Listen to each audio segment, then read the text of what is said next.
देईना कुणी समाधीत ज्ञानेश्वर डोळ्यामध्ये पाणी समाधीत ज्ञानेश्वर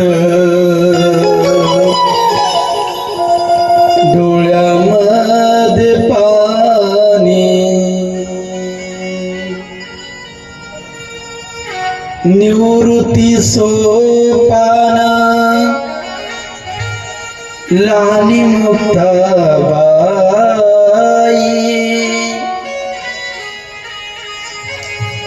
निवृत्ती सोपान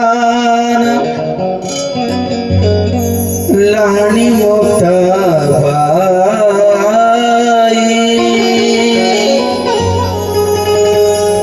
समाधीत ज्ञानेश्वर डोळ्यामध्ये पाणी आई नाही बाप नाही आधार देईना कुणी वा आई नाही बाप नाही आई नाही बाप नाही आधार देईना कुणी समधित ज्ञानेश्वर डोळ्यामध्ये पाणी समधित ज्ञानेश्वर डोळ्यामध्ये पाणी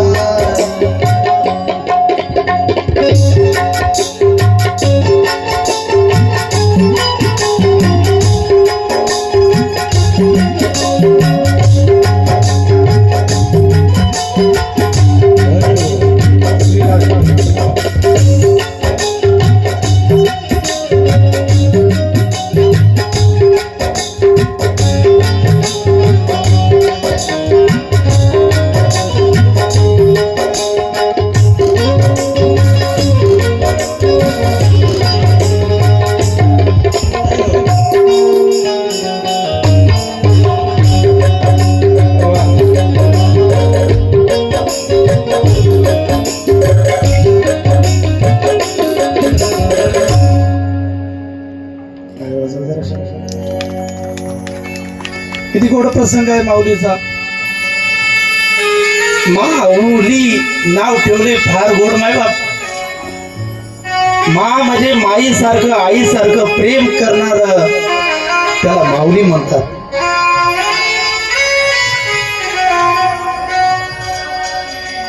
विश्वबा काकांनी त्यांना मांडी बांधण्यासाठी खापर दिलं नाही बाय बाप. काका कोण्या जन्मामध्ये पाप केलं असेल आम्ही, आम्हाला तुम्ही मांडी बांधण्यासाठी खापर सुद्धा घेऊन देत ना. महाराज माऊलींना राग आला म्हणतात. रागाच्या भरामध्ये माऊली आतमध्ये गेले आणि ताटी लावून घेतली म्हणतात. चिमुकली मुक्ताबाई दादा रोज येऊ लागले आणि मधुकरी आणत गेले. आज काय झालं असेल दादाला, अचानक काय झालं असेल म्हणून चिमुकली मुक्ताबाई बाहेरून आवाज देते, दादा अरे ज्ञान दादा कशाला ताटी लावलीस. अरे दादा आई वडील निघून गेले आणि आई वडील निघून गेल्याच्या नंतर तुला आम्ही आई वडील मानतो रे दादा, आणि तू असा ताटी लावून घेतोस. दादा हे तुझं बरोबर नाही दादा, ताटी लावणं हे बरोबर नाही दादा, ताटी उघड. दादा अरे तू योगी पुरुष आहेस रे दादा, तू योगी आहेस. योगी पुरुषानं योगी लोकांनी त्याचं काम नाही रागवणं, योगी माणसाने रागव नाही दादा. तू कशासाठी अवतार आहे रे तुझा. ही मुक्ताई चिमुकली लहान मुक्ताई गोड वर्णन करून सांगू लागली बघा. दादा उपदेश करू लागली निवृत्ती ज्ञानेश्वर महाराजांना चिमुकली मुक्ताबाई. दादा अरे तू अवतार कशासाठी झालाय तुझा. अरे जगानं जरी रागावलं ना दादा, सगळा राग गिळून घेतला पाहिजे, योगी पुरुषाचं लक्षण असतं. काय म्हणतात दादा तू ताटी उघड एक गोड अभंग सांगितलाय बरं का, ताटीपर अभंग, गोड अभंग आहे.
किती गोड वर्णन आले मॅडम. चिमुकली मुक्ताबाई सांगू लागली, ज्ञानदादा अरे ताटी उघड, योगी पुरुषाचं लक्षण रागवणं नाही. योगी पाव न मनाचा, योगी पाव न मनाचा, साई अपराध जनाचा, विश्व रागे झाले वनी, संती सुखी वाहे पाणी, विश्वपट ब्रह्म दोरा, ताटी उघडा ज्ञानेश्वरा. चिमुकली मुक्ताबाई म्हणायला लागली, ज्ञान दादाला थोडा राग आला होता. रागाच्या भरामध्ये महाराज माऊलींनी ताटी, मुक्ताबाईचं प्रेम ते कळवळा पाहून ताटी उघडली. अरे ज्या समाजाने आम्हाला एवढा त्रास दिला, तो समाज आमच्या नावावर एक दिवस आमच्या भजनावर पोट भरेल हे सांगून दिलं माऊलीने, जाणून दिलं, आणि तेच झालं मायबाप. लक्षात घ्या काय सांगू लागलो तुम्हाला. त्या खेचर विसोबा काकांनी मांडे खायला खापर दिलं नाही तर काय झालं, माऊली म्हणतात त्या ठिकाणी आले म्हणतात असं. आणि आल्याच्या नंतर मुक्ताबाई विचारलं, दादा आणलं का रे खापर, मांडी खायच्यात आम्हाला? नाही. काम कर मग, ते तू मांडी भाजण्याची तयारी कर, मी तवा आहे म्हणे, खापर माझ्याजवळच आहे. महाराज तिने तयारी केली आणि ज्ञानदादाच्या पाठीवर, ज्ञानोबरायाच्या पाठीवर लाल तुंद अशी पाठ केली म्हणतात आणि मांडी भाजायला तयार केली. या शास्त्री ऐका ना बाबा. निवृत्तीनाथ दादा, सोपान काका यायला वाढायला जेवायसाठी बसवलं आणि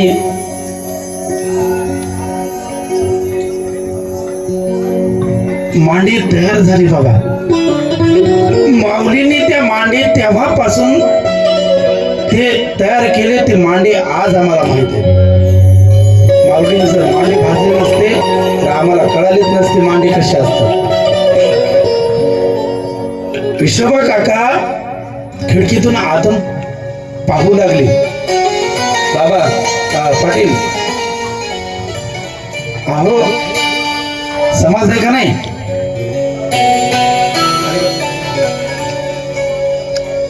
सुरुवातीला कोणी जवळ येत नाही आणि तमाशा पाहण्यासाठी सगळेच येतात बरं का. घरामध्ये भांडणं असतील चालू तर सोडवायला कोणी येत नाही, पाहायला येतात. माणसाला गरिबी जर असेल ना, खायला काही नसेल ना, तर पाहायला कोणी बी येतं, पण द्यायला कोणीच येत नाही. हा हिशोबा काका त्या खिडकीतून पाहू लागला. काय चमत्कार दिसतोय म्हणे. वा वा वा, हे माऊली आहेत, हे माऊली आहेत, ज्यांनी स्वतःच्या मांडीवरती मांडी भाजली. मायबाप शरण आला, हिशोबा काका शरण आले आणि माऊलीचा जयघोष करायला लागले. फार गोड नाव आहेत महाराज या 4 जणांची. हा माऊली, ज्या व्यक्तीचं माऊली नाव असेल ना ज्ञानेश्वर, तो व्यक्ती हुशार असतो बरं का दाजी. तुमचं पण नाव ज्ञानेश्वरच आहे. प्रत्येक व्यक्ती हुशार असतो ज्ञानेश्वर नावाचा, माऊली नावाचा. त्याला ज्ञानेश्वर म्हणून आवाज येत नाहीत, माऊली म्हणतात बरं का. होय बा दादा.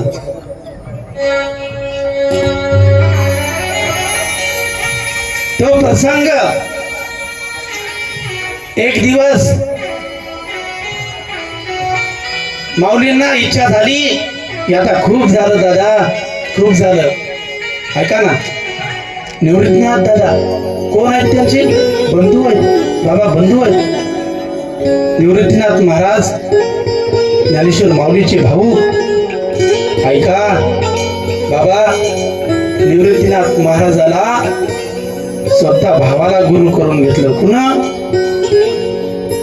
माऊलींनी. सुमित दादा, जगाच्या पाठीवर एकमेव असे भाऊ भाऊ आहेत की ज्यांनी गुरु शिष्याचं नातं केलं, ते म्हणजे माऊली ज्ञानेश्वर महाराज आणि निवृत्तीनाथ महाराज. आणि आजकालचे भाऊ भाऊ, अरे ईदभर दुर्यासाठी मारहाण करणारे भाऊ भाऊ येतात. कुऱ्हाडी दांडगी घेऊन एकाच्या अंगावर माना कापायला तयार धावत आहेत भाऊ भाऊ. हे भाऊ भावाचे. अरे पाठी राखा भाऊ म्हणतात, तो पाठी राखा भाऊ आता राहिला नाही. तो काय झालाय? हा काय म्हणतात ते मन आहे ना, पक्का वैरी सक्का भाऊ, पक्का वैरी. ती मन आता आपल्याला पाहायला मिळते. ती मन खरी आहे. पहिल्या काळामध्ये मन ती खरी नव्हती. पाठी राखा भाऊ होता. माऊली ज्ञानोबा आहे ना, शिष्यत्व मायबाप पत्कारलं त्या निवृत्तीनाथ महाराजांनी. भावा भावाचं प्रेम, गुरु शिष्याचं प्रेम. आमचे भाऊ भाऊ पाहायला गेलं तर महाराज एका चुलीच्या 2 चुल्या व्हायला टाइमच लागत नाही. काय प्रकार घडत आहे, की काय हे वारा आलंय काय माहिती सांगता येत नाही मला. भावा भावाचं प्रेम असं बंधुत्व प्रेम पाहिजे. पाठी राखा. राम लक्ष्मण यांच्या चरित्रामध्ये आपल्याला पाहायला सापडतं भाऊ भावासाठी किती त्याग करू शकतो. अरे दादा एवढे कष्ट सहन केले 1400 वर्ष 1400 वर्ष मायबाप संन्यास किती वनवास 14 वर्ष भावासोबत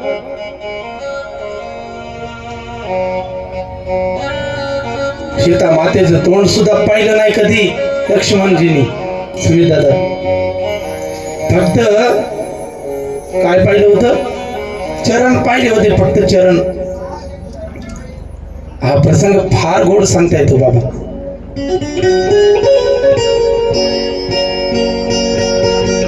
पायामधले चेन पडलं होतं म्हणे आणि गळ्यातला हार हनुमंतरायाला दिला होता कोणा सीता मातेनं आणि तो सगळा हार फोडून पाहिला. याच्यामध्ये राम नाही ना, याचं काही काम नाही, फोडू लागला. लक्ष्मणजीला विचारलं हे हार कुणाचा आहे? मला माहित नाही. महाराज हे बंधुप्रेम पाहिजे हो. आजकाल बंधुप्रेम सापडत नाही, आपल्याला पाहायला सापडत नाही, बघायला भेटत नाही.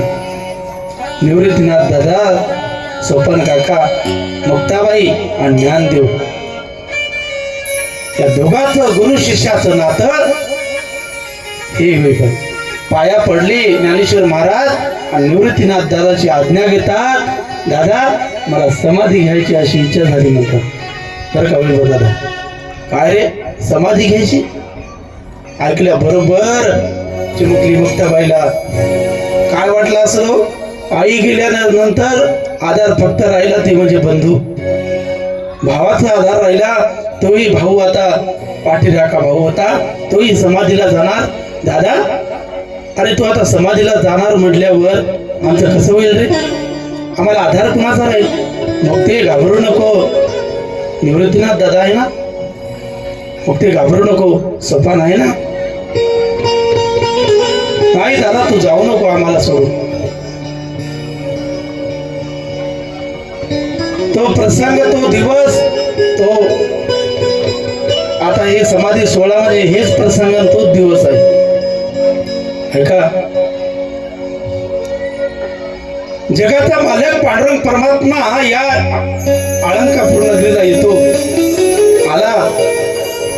आले देव निवृत्तीनाथ दादा, सगळा समाज गोळा झाला. मायबाप ज्या माऊलींनी आम्हाला या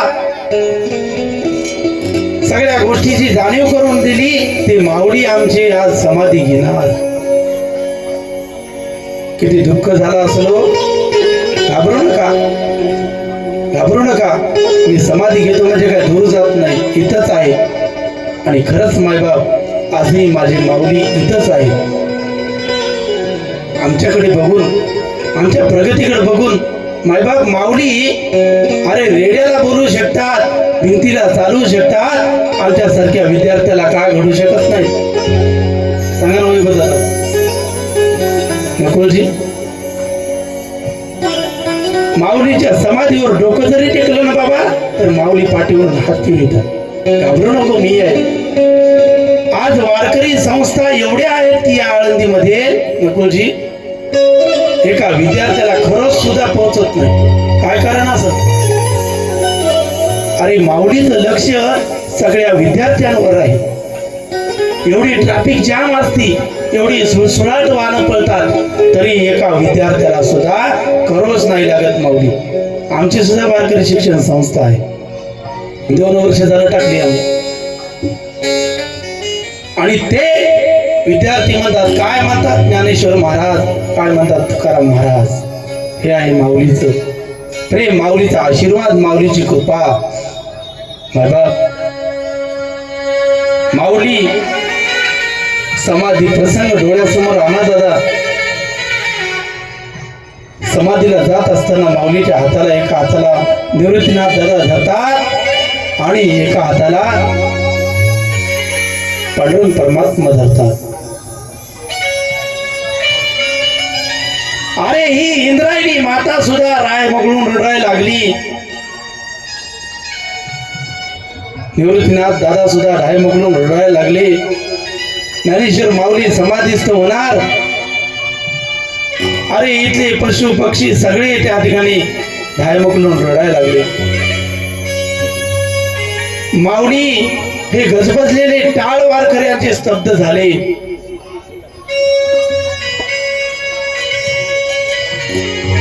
आदी शक्ती मुक्ताई सुद्धा रडली ज्ञानदादा म्हणून.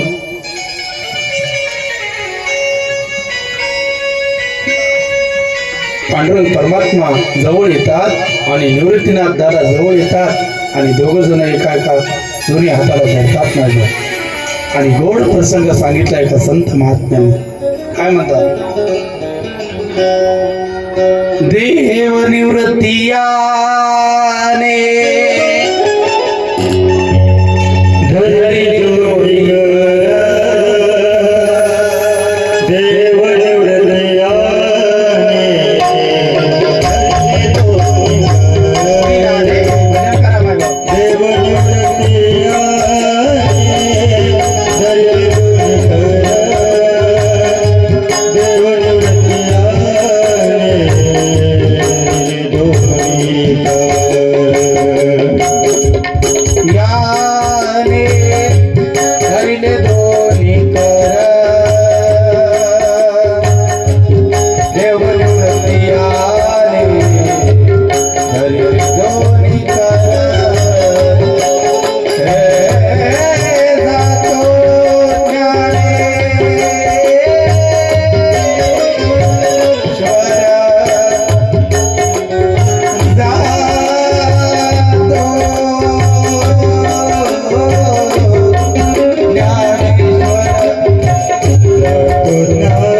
माऊली ज्या वेळेला समाधीस्थ होणार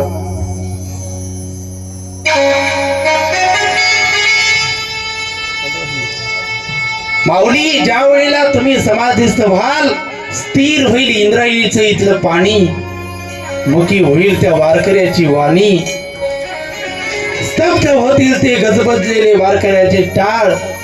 अरे प्रवृत्ती कधी मान्य झाली नाही सुनी दादा ती निवृत्ती दादा ढाय मोकलून रडतील ज्ञानदादा मधून. निवृत्तीनाथ दादा रडतील यात नवल काय. सोपान काका सुद्धा ढाय मोकलून रडतील ज्ञानदादा म्हणून.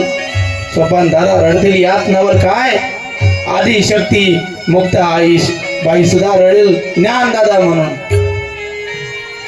ज्ञानदादा तुम्ही समाधीस्थ व्हाल तेव्हा या ठिकाणी सगळं स्तब्ध होऊन जाईल. हो लोकलेलं ज्ञान माझ्या माऊलीने उघडकीस आणलं. ते माऊली आज समाधीला जाणार. काय तो प्रसंग असेल काय तो दिवस असेल काय ते वेळ असेल काय तो काळ असेल माझा.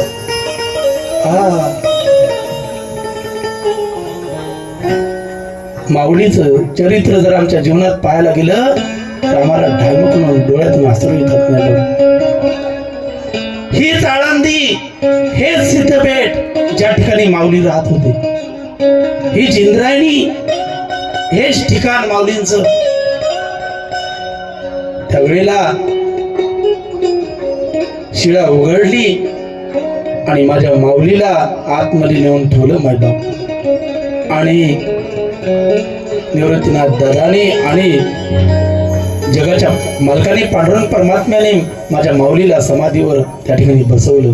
समाधी घेण्यासाठी माऊली समाधीस्थ बसले, शिळा लावून घेतली. अरे लोपलेलं ज्ञान उघडकीस आणणारे माझे माऊली आज समाधीस्थ झाले.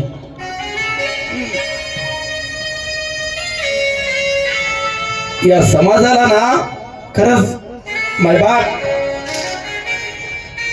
या संत महात्म्यांना एवढा त्रास देणारा समाज हाच आहे. तो आजही आहे, समाज आजही आहे. काय पाप केला असेल हो? ज्या व्यक्तीनं स्वतःच्या हिमतीवर, स्वतःच्या कमाईवर लेकीचं लग्न थाटामाटामध्ये केलं होतं, काय चुकलं असेल त्या व्यक्तीचं? अरे आपण लाखोनी पैसा लेकीसाठी हो वर्षाव करतो पैशाचा, काय चुकला असेल वैभव दादा त्या बापाचं? अर्जाने घामाचा पैसा, कष्टाचा पैसा लेकीच्या लग्नामध्ये, साखरपुड्यामध्ये उधळला. अरे मीडिया लोक आहेत ना, हे यार हे जगू देत नाही तरी चांगल्या माणसाला. काय काय पाप केलं असेल, काय केलं असेल चुकी? काहीच चुकी नव्हती. कोणाचं सांगते मी? मीडिया त्यांचं चर्चा आहे जिकडं तिकडं. काय केलं असेल? सरळ म्हटले महाराज बस झाला, आता खूप कोर्टाच्या चक्रा कसल्या, आता माझं बस झालं म्हणे, कीर्तन बिर्तन बंद करणार. अरे जो समाज ज्या मुली लेकराला घेऊन आपल्या बॉयफ्रेंडला घेऊन पळून जाणाऱ्या मुली मायबाप बंद झाल्या, ज्यांचे घर उद्ध्वस्त झाले होते, दारू पिणारे लोक बंद झाले होते, ते सुद्धा लोक बंद झाले होते त्या व्यक्तीमुळे एका.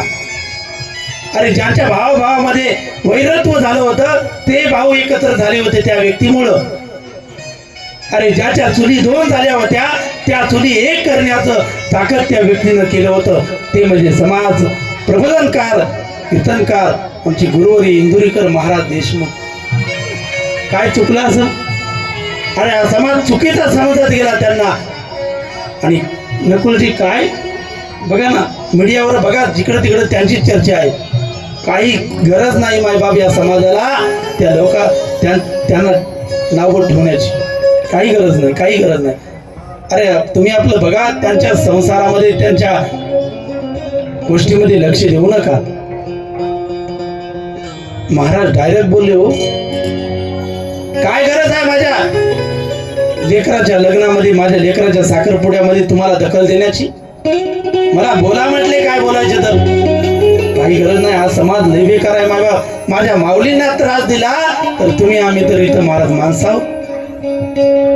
माऊली समाधीस्थ झाले तेव्हापासून आजही माऊली आमचे अजरामर आहेत मायबाप. अरे योगी पुरुषाला कधी मरणच नसतं.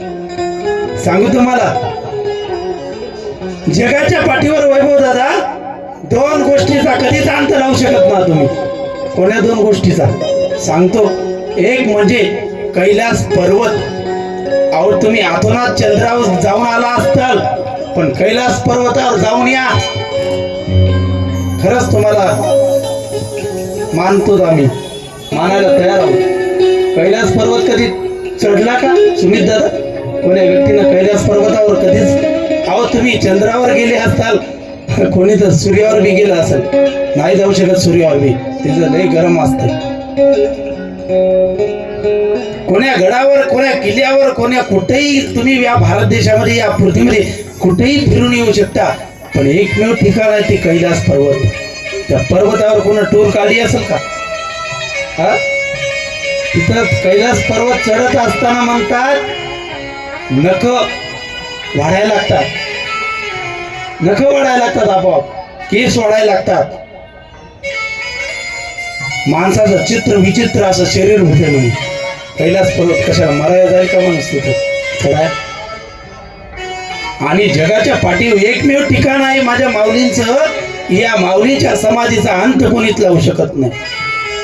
बरं का उगली दादा, ते आले होते संशोधन करण्यासाठी.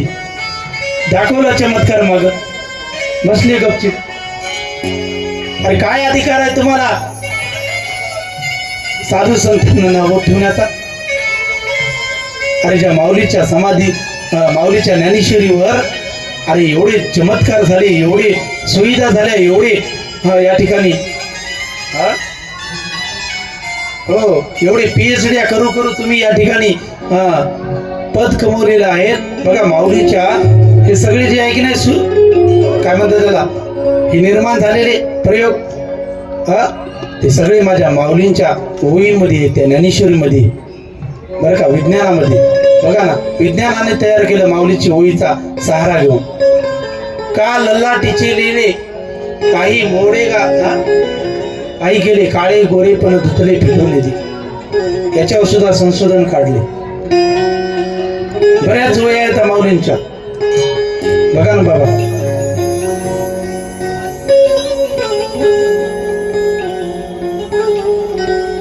एवढा समाज माझा माऊलींना त्रास देणारा समाज, तोच माऊलींच्या नावावर जगतोय. माझा गोड नाव आहे त्या चिमुकल्या लेकरांचे. बघा त्यांचं 2 मिनिटं भजन करू आपण. कसं गोड आहे, ताट मान करा बरं. असू द्या, चालू राहते. बघा ना, लक्षात घ्या. निवृत्तीनाथ ज्ञान देव सोपन काका मुक्ताबाई. निवृत्तीनाथ ज्ञान देव सोपन काका मुक्ताबाई. निवृत्तीनाथ ज्ञान देव सोपन काका मुक्ताबाई. श्री निवृत्तीनाथ ज्ञान देव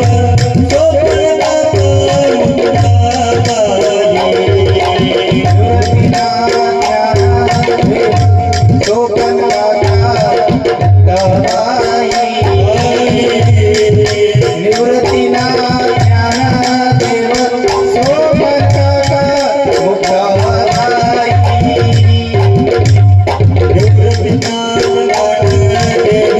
सोपन काका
कलाकारासाठी माझं गोड आनंद दिला.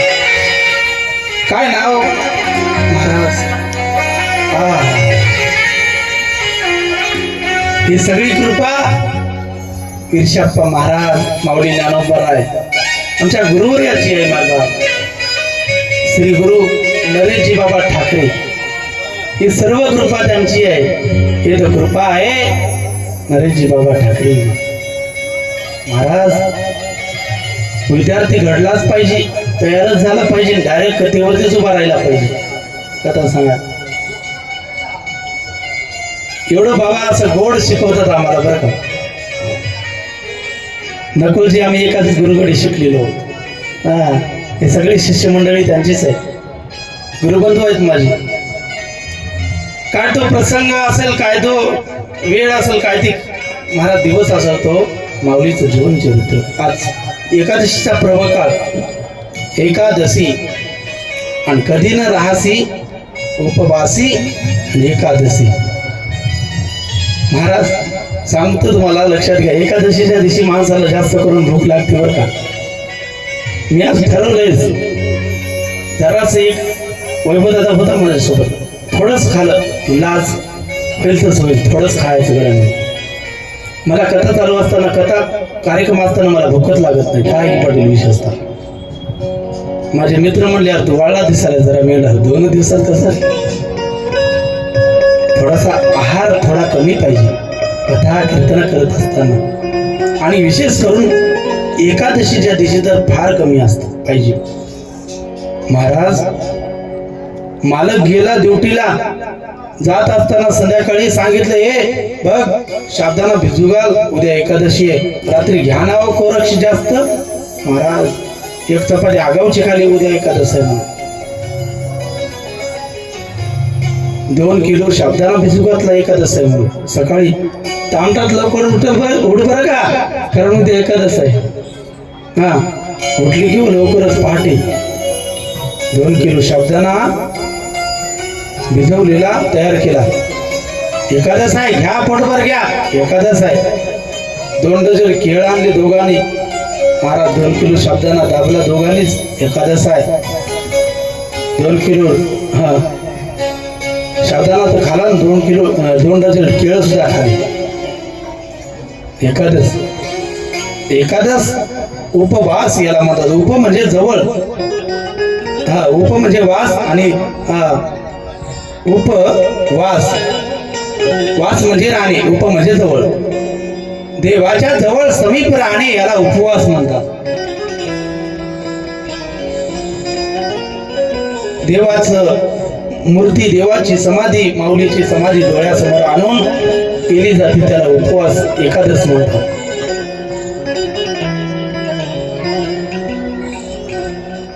आपल्याला आता तेवढा वेळ राहणं होणारच नाही मला. चला काला येतच नाही ना. मग कोरेकर बाबाकडे शिकत असताना बाबा म्हणायचे, जसं असं तसं चालू द्यायचं म्हणे, कोणाला नाव ठेवायचे नाही.